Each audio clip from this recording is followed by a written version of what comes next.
Pada Senin pagi 21 Juni 2021, sejumlah warga, para ulama, dan para aktivis beramai-ramai kembali mendatangi Pengadilan Negeri Jakarta Pusat untuk menghadiri sidang gugatan Presiden Joko Widodo dengan nomor perkara 266 dengan agenda sidang mediasi yang kedua.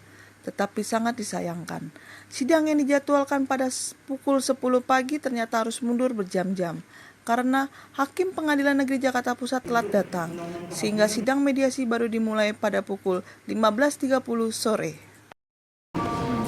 Dalam kesempatan ini, sidang mediasi kelima ya? Kedua.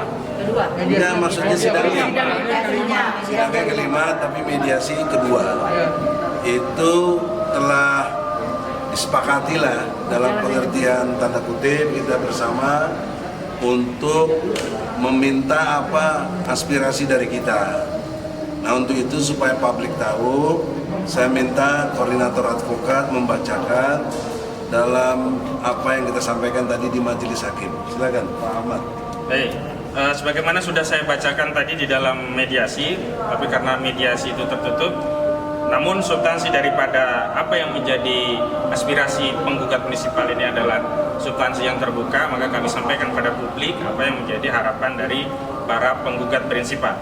Opsi tawaran penyelesaian mediasi, gugatan perbuatan melawan hukum terhadap Insinyur Joko Widodo sebagai Presiden Republik Indonesia dalam perkara nomor 266 PDTG 2021 PN Jakarta Pusat. Sehubungan dengan telah bergulirnya agenda mediasi atas perkara gugatan perbuatan melawan hukum secara material dalam fungsinya positif berupa Presiden Joko Widodo sebagai Presiden Republik Indonesia sebagaimana telah terregistrasi dalam perkara nomor 266 PDTG 2021 PN Jakarta PST, tim pembela ulama dan aktivis TPUA dengan ini menyampaikan hal-hal sebagai berikut. 1. Bahwa gugatan aku dilakukan adalah sebagai bentuk kepedulian sejumlah rakyat Indonesia dan dalam rangka memperbaiki kondisi bangsa dan negara. Karenanya penggugat tetap membuka ruang dialog, musyawarah dan mufakat sepanjang bertujuan untuk kebaikan bangsa Indonesia dan masa depan generasi anak bangsa. Kedua, bahwa penggugat menawarkan opsi mediasi yang apabila salah satu opsi diambil oleh Presiden Joko Widodo, maka penggugat mempertimbangkan akan mengakhiri sengketa hukum ini baik dengan mencabut perkara atau dengan membuat akta perdamaian yang akan dijadikan sebagai dasar membuat putusan perdamaian. 3. Bahwa opsi yang ditawarkan penggugat adalah sebagai berikut. Pertama, Insinyur Joko Widodo mengundurkan diri dari jabatannya sebagai Presiden Republik Indonesia. Atau kedua, Insinyur Joko Widodo dalam kedudukannya sebagai Presiden Republik Indonesia mengakui telah melakukan perbuatan melawan hukum dalam bentuk perbuatan tercela yang melanggar konstitusi. Atau ketiga, Insinyur Joko Widodo dalam kedudukannya sebagai Presiden Republik Indonesia menyatakan bertaubat dan pernyataan itu disampaikan kepada segenap rakyat Indonesia dan dalam bentuk pembuktian taubat segera melakukan 1. Menghentikan kriminalisasi kepada ulama dan aktivis, karena itu Presiden segera memerintahkan pembebasan terhadap Habib Rizik Syihab, seluruh petinggi FPI, Gus Nur, Ali Baharsa, Syahganda Nagolan, Jumhur Hidayat, dan yang lainnya.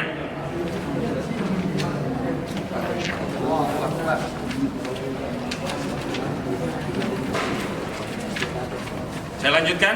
2. Menghentikan kriminalisasi terhadap ormas Islam, karena itu Presiden segera mengaktifkan kembali FPI dan HTI. 3. Menghentikan produk legislasi yang tidak pro rakyat, karena itu Presiden segera terbitkan Perpu membatalkan Undang-Undang Omnibus Law Cipta Kerja, Undang-Undang Nomor 11 Tahun 2020, Undang-Undang Perubahan di Minerba, Undang-Undang Nomor 3 Tahun 2020, Undang-Undang Covid-19, Undang-Undang Nomor 2 Tahun 2020, Undang-Undang tentang pelemahan KPK, ini perubahan Undang-Undang KPK, Undang-Undang Nomor 9 Tahun 2019, dan menghentikan pembahasan Undang-Undang HIP maupun BPIP.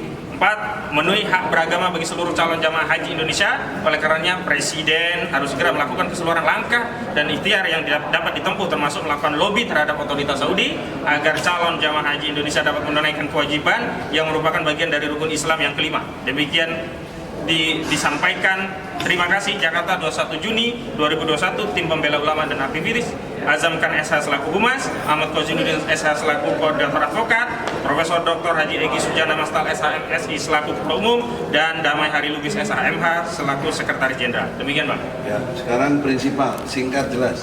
Ya, baik. Terima kasih. Saya adalah prinsipal penggugat perkara 266 terhadap Presiden Republik Indonesia Joko Widodo. Pada awalnya kami sangat kecewa karena sudah menunggu kurang lebih 7 jam ya. Tapi akhirnya Ketua Umum kami Profesor Dr. Egy Sujana bisa melanjutkan untuk dilakukan mediasi. Dan hari ini sesuai dengan keinginan dari tim tergugat Pak Joko Widodo, dalam mediasi yang kedua meminta untuk menyampaikan, pihak penggugat menyampaikan resumur sebagaimana yang sudah dibacakan oleh saudara Ahmad Hosinuddin tadi. Jadi marilah kita tunggu, karena sidang mediasi ini ditunda 2 minggu. Jadi pada tanggal 5 Juli hari Senin tahun 2021 ya, jadi mudah-mudahan nanti ini jadi mengingatkan kembali kepada historis bangsa ini tentang dekret 5 Juli. Mudah-mudahan ini adalah hari pertaubatan Presiden Republik Indonesia Joko Widodo. Allahu Akbar. Kita yakin Presiden juga manusia biasa, tidak luput dari kesalahan, khilaf. Kadang-kadang kita yakin dan percaya kesempurnaan itu milik Allah. Makanya, dan Allah juga yang akan membolak-balikkan hati umatnya.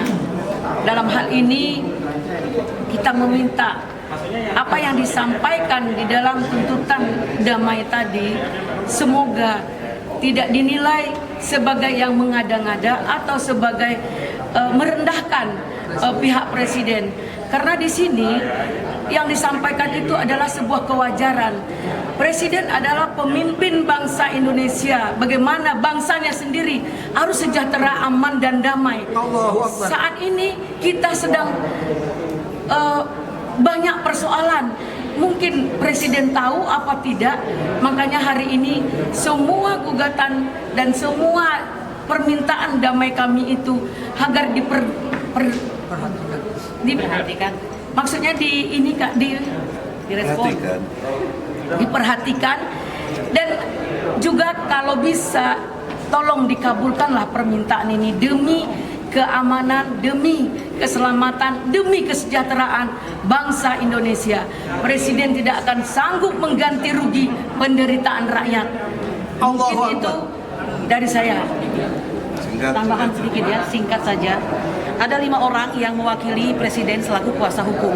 Kami ingin mengatakan bahwa sudah kami berikan sebuah surat yang menunjukkan apa-apa yang harus menjadi pilihan bagi Presiden, dan semuanya adalah berat ya, sangat berat. Karena apa? Karena kerusakan yang sudah terjadi pun berat. Oleh karena itu kepada 5 kuasa hukum kami meminta jangan salah menyampaikan. Jadi sampaikan kepada Presiden dengan sebaik-baiknya agar jawaban pada tanggal 5 Juli nanti yang kami dapatkan adalah confirm, sesuatu yang mengkonfirmasi Presiden mengerti apa yang dikehendaki rakyat. Begitu ya. Nah, oleh karena itu kami mengatakan bahwa inilah saatnya Presiden untuk bertobat. Ya, karena kalau tidak bertobat jalannya tidak ada lain kecuali mengundurkan diri atau ya tunggulah nasib dari Allah nanti kalau begitu. Terima kasih. Assalamualaikum warahmatullahi wabarakatuh. Yang terakhir, saudara-saudara, waktu terus berjalan dan hidup manusia nggak ada yang bisa tahu. 1 menit ke depan bisa meninggal atau tidak. Ini ada waktu 2 minggu. Mudah-mudahan Allah beri sehat pada Jokowi dan kesadarannya, kewarasannya untuk mau bertobat. Amin. Kita tidak memaksa dia mundur kalau dia mau bertobat dengan syarat-syarat yang tadi sudah kita sampaikan. Oleh karena itu kalau nanti tanggal 5 Juli tidak ada jawaban dari Jokowi, ini tandanya dia tidak mau bertobat. Ini perlu dikukuhkan. 5 Juli itu 2. 1, pertobatan Presiden secara nasional kita terima semua sebagai bangsa Indonesia karena ingin dimajukan dan ingin disejahterakan olehnya. Yang kedua, kalau dia tidak bertobat harus dinyatakan 5 Juli 2021 adalah hari pembangkangan kepada Presiden yang zalim, Presiden yang membuat rakyatnya sengsara. Dan pasti pergolakan rakyat dengan izin Allah akan terus bergulir menjadi snowball, bola salju yang semakin besar. Allah Maha Kuasa, Qulillahumma malikal mulki tu'til mulka man tasha. Semoga Allah redho dan kita semua diberkahi sebagai bangsa Indonesia. Assalamualaikum warahmatullahi wabarakatuh. Assalamualaikum warahmatullahi wabarakatuh. Saya Bang Jari Bitung dan ini Profesor Dr. Egy Sujana selaku Ketua Tim TPUA.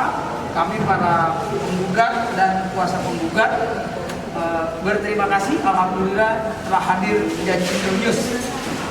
Untuk itu kami ucapkan selamat datang di medan perjuangan jurnalistik. Semoga Jacindo News menjadi media yang independen, media yang tetap berani dan istiqomah dalam menyuarakan kebenaran. Terima kasih dan selamat buat Jacindo News. Bismillahirrahmanirrahim. Assalamualaikum warahmatullahi wabarakatuh. Waalaikumsalam warahmatullahi wabarakatuh. Jacindo News. Jacindo News apa singkatannya? Dari Putra Cita Mulia Indonesia News. Alhamdulillah. Disingkat dari J News ya. Jacindo J News. Kehadiran J News ini harus mendatangkan dua hal. Yang pertama, memberikan suplai berita yang menggairahkan, menggerakkan, dan mengubah keadaan. Itu utamanya. Kalau nggak begitu, nanti jadi pelacur media juga. Nggak berani, disuruh tutup pemerintah, tutup, termasuk ya tidak berimbang. Jadi sehingga kita nggak dapat berita yang baik. Oleh karena itulah munculnya Jacindo harus mendatangkan perubahan dalam berita-berita. Amin. Yang kedua, poin pentingnya lagi adalah setelah perubahan itu, Jacindo mesti mendatangkan satu generasi yang dikehendaki Allah, namanya generasi takwa. Allah Akbar. Dengan program ASI, Al-Quran, Sholat, Infak. Kita nggak boleh terprovokasi oleh media lain. Oh nanti ini jadi kelihatannya kepentingan Islam. Enggak, jangan begitu. Cara berpikir kita objektif. Bumi dan seluruh isinya ini ciptaan siapa? Kan ciptaan Allah. Salah satu dalam konteks ilmu lingkungan itu kekuatannya satu energi, kedua materi, ya, untuk bisa berjalan berkendara antara energi dan materi. Itu menjadi materi yang dimaksud di sini. Yang ketiganya adalah informasi. Nah, informasi inilah peran dari Jacindo. Jadi energi, materi yang ada dalam totalitas alam plus dikemas dengan bentuk informasi yang akurat, itu akan melahirkan baldatun thayyibatun wa rabbun. Nah itulah, semoga semakin hari semakin besar, jangan pesimis. Insya Allah jadi TV-nya nanti ada, broadcast dan semuanya ada. Amin. Ya. Insya Allah Redo, Jacindo semakin hari semakin besar. Yang kedua, besok ulang tahun Jakarta 22 Juni. Tapi saya kritik kepada gubernur, tidak bermaksud menghina atau apa. Saya mencintainya gubernur karena saya pendukungnya juga. Bahkan saya membuat dengan Habib Rizik, itu ingat Al-Maidah. Wisata Al-Maidah. Wisata Al-Maidah. Tamasya. Anies Baswedan. Masuk sampai ke daerah-daerah yang anti kepada Anies, kita masuk untuk membelanya. Sekarang sudah jadi, udah hampir 4 tahun, bentar lagi berganti lagi. Tapi hingga detik ini saya nggak pernah lihat ada perda Islam atau kaitannya dengan jaga moral atau akhlak warga Jakarta. Misalnya minuman keras tetap beredar, kemaksiatan tetap merajalela, kemudian kemacetan, banjir juga masih terjadi. Tidak bermaksud mendelegitimasi, tapi tolong dengan hormat. Masih ada waktu untuk bisa merubah ini dalam waktu yang sesingkat-singkatnya, kurang lebih setahun untuk bisa merubah. Insya Allah. Kalau bikin perda kan nggak lama, tinggal kemauan saja. Ya. Jangan, nggak ada bedanya. Anies yang didukung Muslim, bahkan didukung oleh Habib Rizik, semua agama yang komitmen kepadanya, kemudian perubahannya biasa-biasa aja. Ya. Ini apa bedanya Anies sama si Ahok? Ya apa, sama aja, nanti lebih parah lagi nanti. Ya, karena Ahok kafir gitu. Ya. Jadi karena itulah dalam kesempatan ini dengan penuh kasih sayang, mari kita sama-sama berubah. Jakarta jauh lebih baik, katanya Jakarta bahagia warganya. Nah, insya Allah.